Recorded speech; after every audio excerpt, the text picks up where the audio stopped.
Beijing has finally banned Hollywood from the Chinese markets. But there's just one problem for the leaders of the Middle Kingdom. It turns out their citizens already were not watching Hollywood movies. Since the pandemic, no films in the top 20 for China from America. And now it looks as if the leaders of the CCP have played directly into the hands of Trump, sending Hollyweirds right back to the mainstream middle and the sensible center.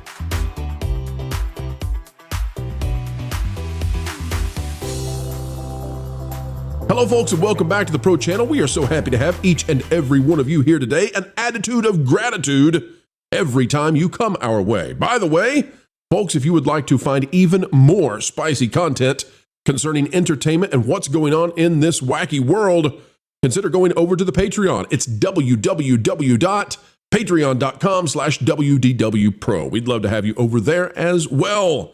Let's dive in, folks. Click the like button, and here we go. Folks, take a look at this. It is from Alan Ng. Hollywood has been banned by Beijing. They've been kicked out, the Middle Kingdom, giving the middle finger to the Hollyweirds. But Alan over at Film Threat, and they do a fantastic job, Alan and Chris over there, he's got some interesting data, and we love the data, so we're going to hop on and in with it. He says, just for kicks and giggles. Yes, I love this. Read it again, folks. Kicks and giggles. You're looking at it cross-eyed. Don't do that. Just for kicks and giggles, what would happen if China banned U.S. films in 2024? Answer, China has no leverage. That's right. They've already removed themselves. They're not important to Western films. Here's why. For Inside Out 2, the total percentage of box office from China was only 3%. Deadpool and Wolverine, only 4%. Moana 2, only 1% because, well, she's got darker skin, I suppose. Despicable Me 4, 2%. Wicked, none. Sorry, Cynthia.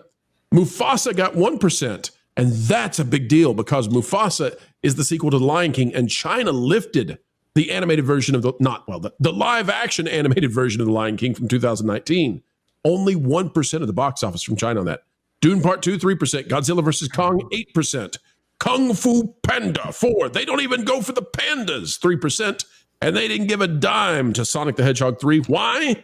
Because they don't play video games. And they didn't play video games in the 90s either. They're not allowed to basically anymore. So they don't know what blast processing is. And blast processing was not seen at the registers for theaters in China for poor Sonic, Tails, and Knuckles. All right. Should we put this in perspective? Please. 55 million, right? 55 million for all of those in 2024. Okay, and Snow White took in how much domestically the first week? 43. Right.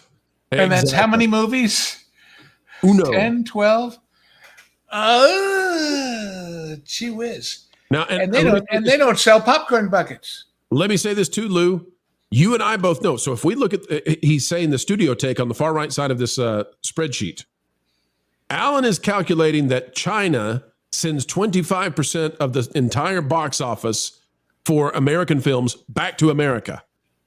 I think that's probably a little bit lenient, a little bit gracious towards China. I actually think that it's more like 18%. Now, Alan knows the movie business better than I, but I think it's at least closer to 20 and probably down around 18%. So it's actually, I think, worse. And let's not forget that the people who came up with the abacus don't do math very accurately.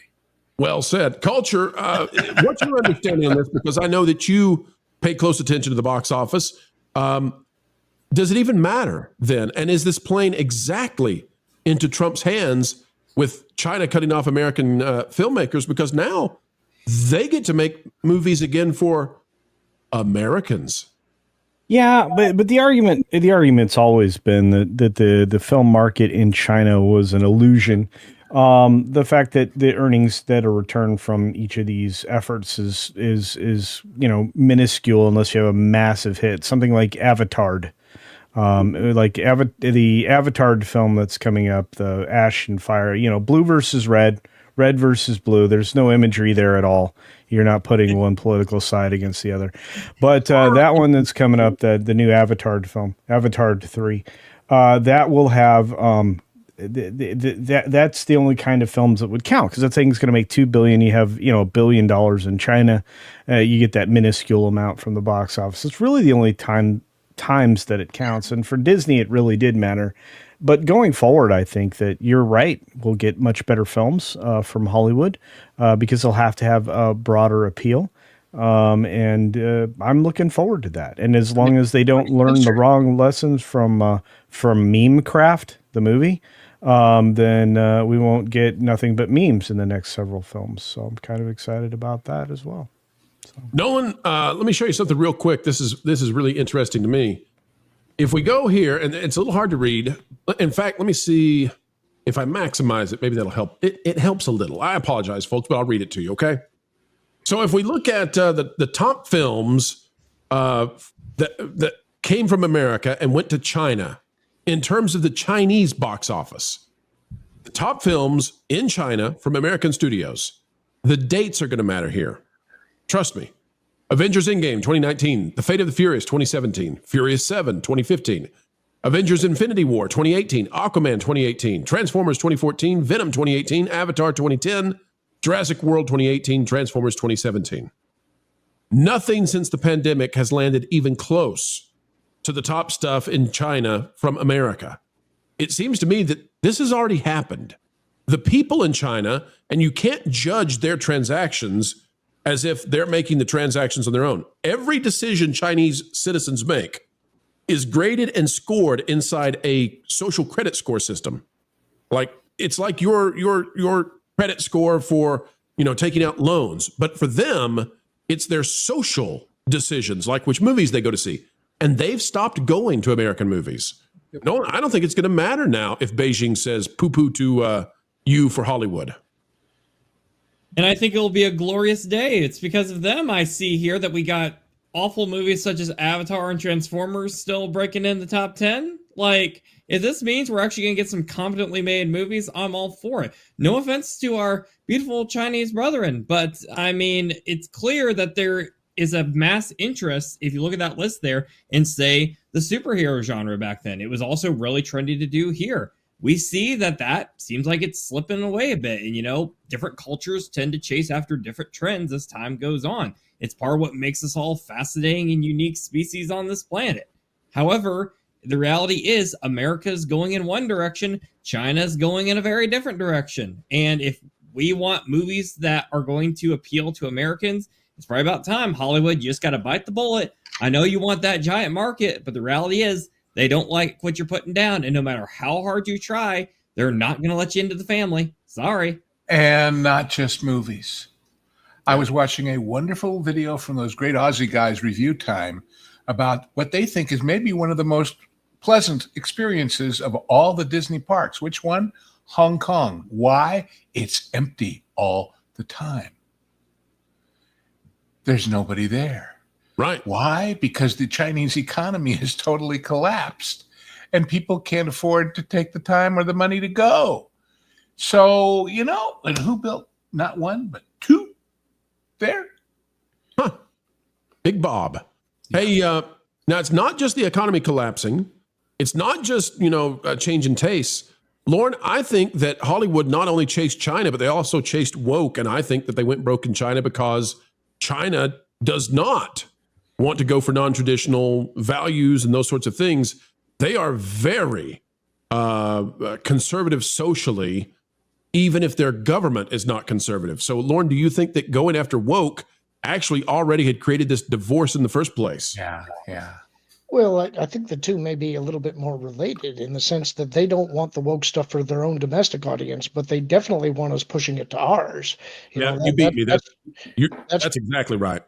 That's part of destabilizing our own culture. And so if we're going to try and feed it back to them, they're definitely going to reject it. So I kind of agree with Nolan. I think that they've held out their market for a long time as like this carrot that they were constantly yanking away. It's like, ooh, look at all of these people that you can market your products and services to.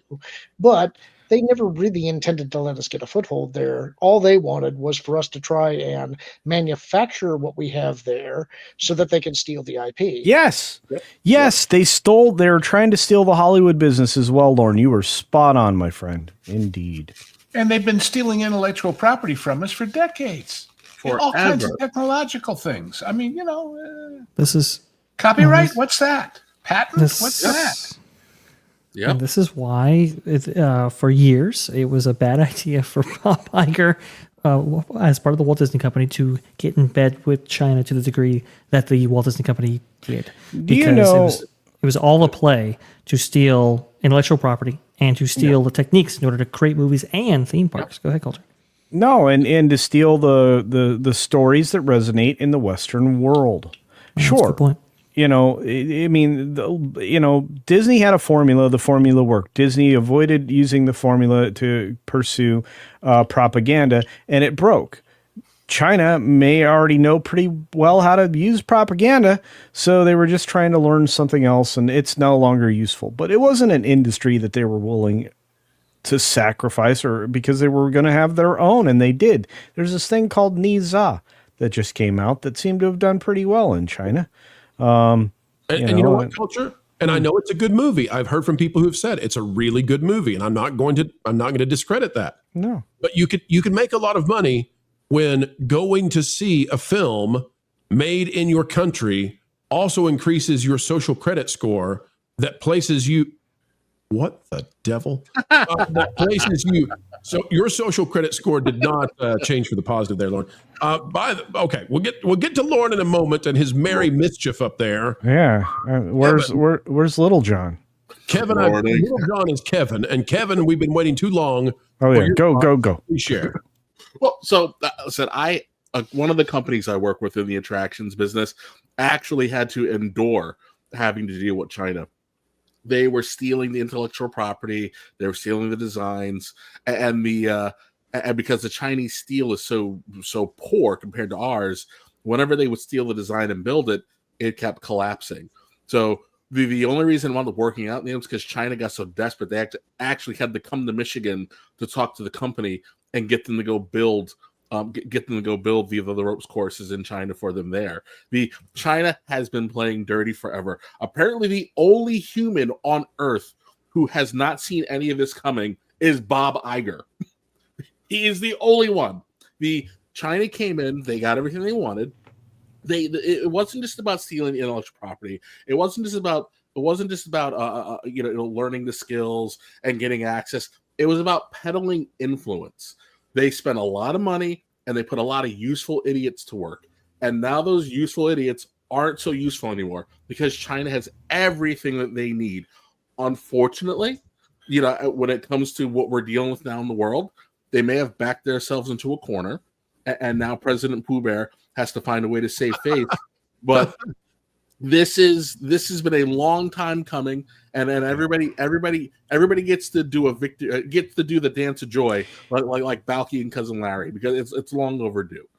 And I think you're right in that, because in looking at it, I mean, a lot of other countries are going to ostracize China as well, trading wise, because they don't want to be on the wrong side of Trump and the U.S. in future.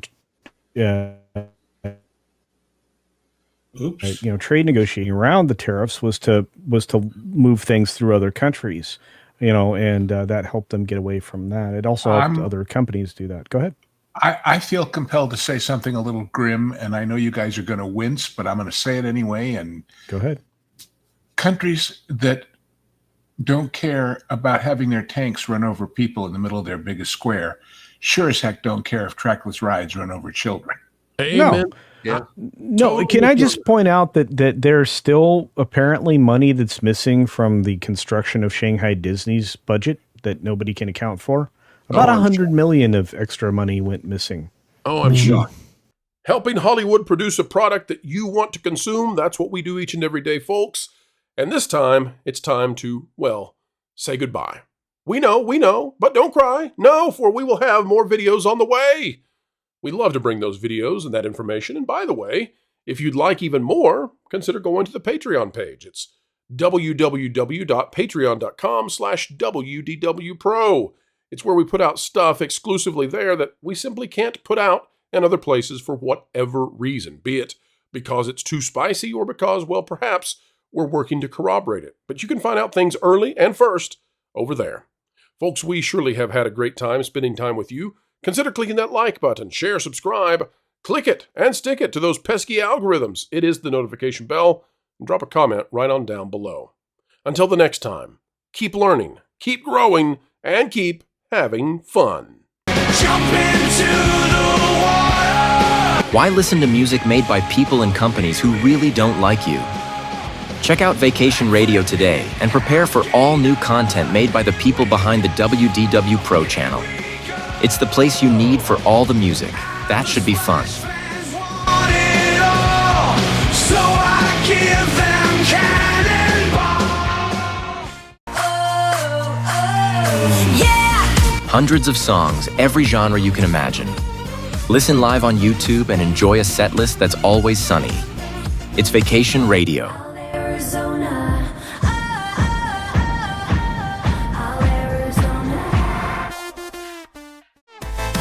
Pineapple pizza, Hawaiian ice freeze, yeah. Can't wait to be up. 3 days of you and me. What are you waiting for? Every WDW Pro video has a link to Vacation Radio in the video description. Try it out and subscribe today.